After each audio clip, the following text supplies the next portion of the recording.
a modern street magician. I always like to consider myself a magician first because it's what I enjoy doing the most. He wraps you in effortless illusion. I was faced with a challenge at the start of the pandemic. How do I bring what I love the most, which is card tricks and close-up illusions? NewsX influencer A-list proudly recognizes Vivek Desai for influence in the art of illusion.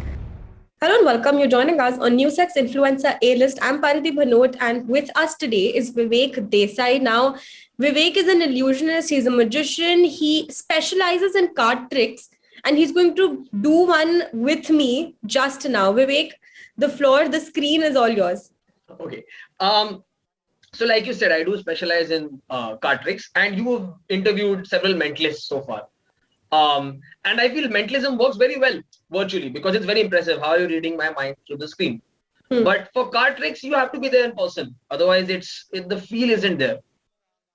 So I was faced with a challenge at the start of the pandemic. How do I bring what I love the most, which is card tricks and close-up illusions, to a virtual audience? And this is one of the first tricks I came up with. So I would love to share that with you. Okay. First of all, I'm just going to go through these cards, and you can see that they are all genuinely different. Yeah. Right? Correct. All different. Got it. Yep. And what I'm going to do is I'm going to give them a quick shuffle as well. So whenever you're happy, just say stop.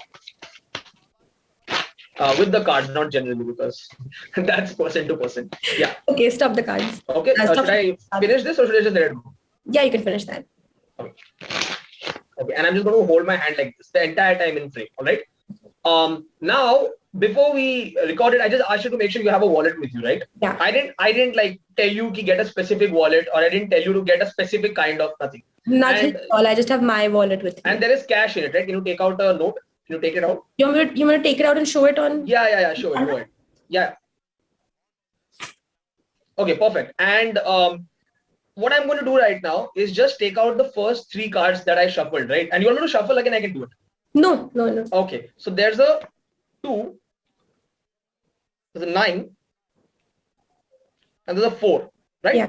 2, 9, 4, and they're all different otherwise. But Yeah. the first three cards are 2, 9, 4. You asked me to shuffle, you asked me to stop. Completely fair, and they're not all 2 9s and 4s because that would be a horrible trick otherwise. Yeah. And it's your note, you picked it. Yeah. Do me a favor, just look at the last 3 digits of that note. It's 294. And I'm just going to quickly. How did you do that? But you didn't even see this note. Okay, I'll tell you how I did it. I traveled from Pune to Delhi a couple of days ago when I found out this interview was happening, and I snuck the note into your wallet. I wish I was in Bombay. I would love to move back, but unfortunately, I'm back here. All right, awesome. So now that we've seen the kind of illusions that you can do, the kind of magic, in fact, that you can do, Yep. why don't you start by telling us a little, Vivek, about your journey? And because I know that you're dabbling in multiple different things, you're also an entrepreneur. You were just telling me. Yep. So what all is it that you're doing, and what has your journey been like? I mean, entrepreneur is something that you're calling me, which I'm very flattered by.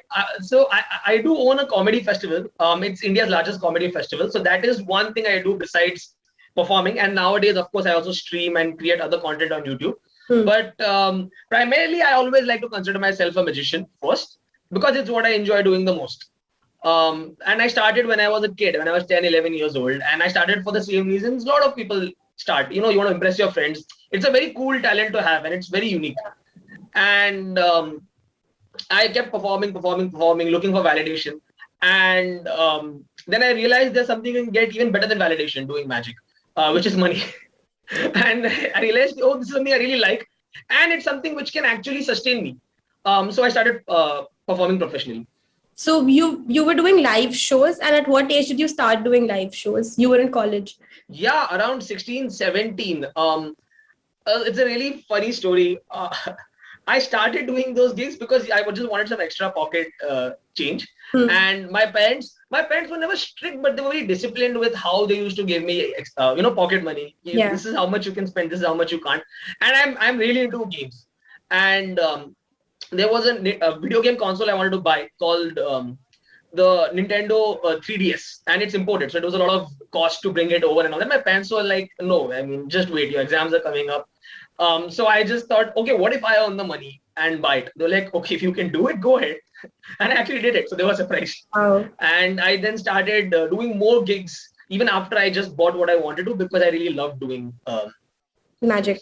So tell me a little bit about the kind of tricks that you do. We of course just saw one, Yeah. but you said that you specialize in cards. Is this something that you learned, or you just taught yourself how to do it? It's a combination of both. So magic in general, a lot of people compare it to comedy in the sense that it's a stage art. Yeah. A lot of times. The difference though is that whereas comedy is completely based on original writing, magic has set principles which you then pick up and adapt to your own performance style. So cards, the fundamentals are something you of course have to learn, but the unique way in which I present them is something that I taught myself while performing. And like, it's something you get better at, right? Even if you're a comedian and you're doing crowd work, you understand how to read an audience and what they want, what they don't want.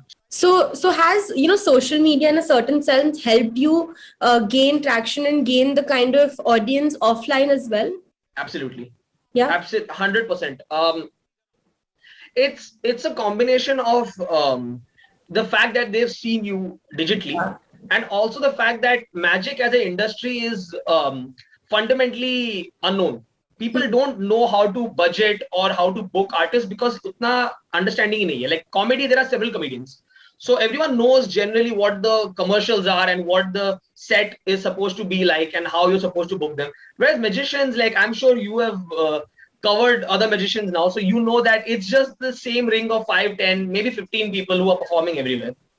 So in that sense, digital media, especially for us, even more than anyone else, helps us value ourselves and brand ourselves in a certain way which otherwise the industry would not be able to due to fewer people in it. What I'm asking you is, Vivek, that when it comes to performing, right, or when it comes to getting a presence offline, do you think that it's important these days for artists, maybe such as yourself, to have a social media account? Is that something that has become non-negotiable now?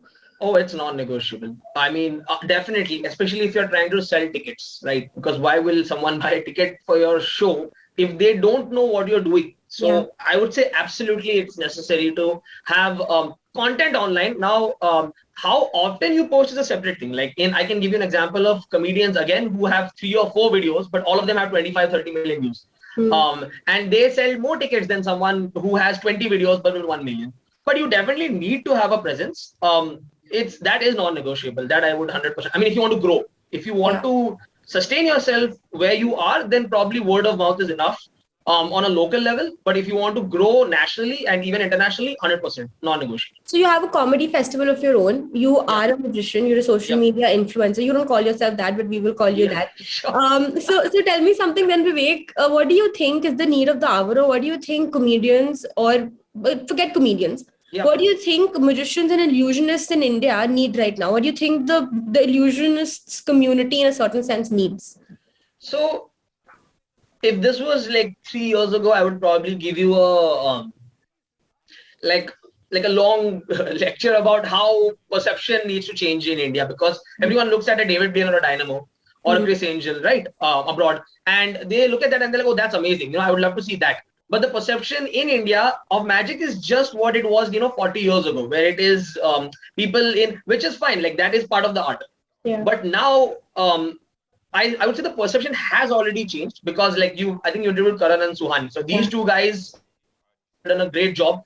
And now more people know that there are modern mentalists and magicians in India.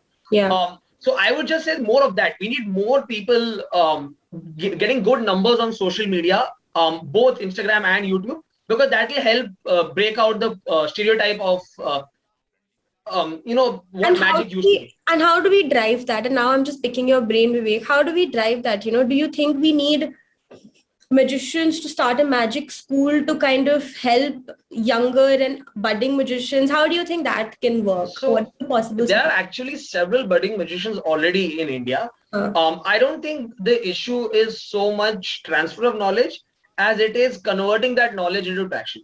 A lot of people know how to do tricks. I would tell you honestly, like I'm very good at card magic technically, but I know 1 or 2 people in India who are technically even better than me. But they're going in a very different field. They're doing more consultation with other magicians and all that. They're choosing not to promote themselves as much. But what we need basically is generally for comedy. I keep coming back to comedy because it's the closest example I can give to a successful stage art in India. What magic should be. There's a set path. Like you put out a video on YouTube, it does well. You start doing ticketed shows, then you start getting brand work, you start getting corporate shows. So I don't know if there's a set path like that for magic, and we need more people to become successful the same way Karan and Suhani have, and I hope to some extent I have too, so that people know okay, I am skilled now. I have to be entertaining and interesting, and I have to put out content, and then if my content is good, it will take care of itself. So we need a path forward, and for that we need more people coming up. All right, we hear you, and we hear you loud and clear, and we're going to, of course, continue to help budding artists and influencers and magicians such as yourself to go on this path and create your own roads and futures ahead. But thank you so much, Vivek, for joining us on NewsX, and it's been a pleasure to have you.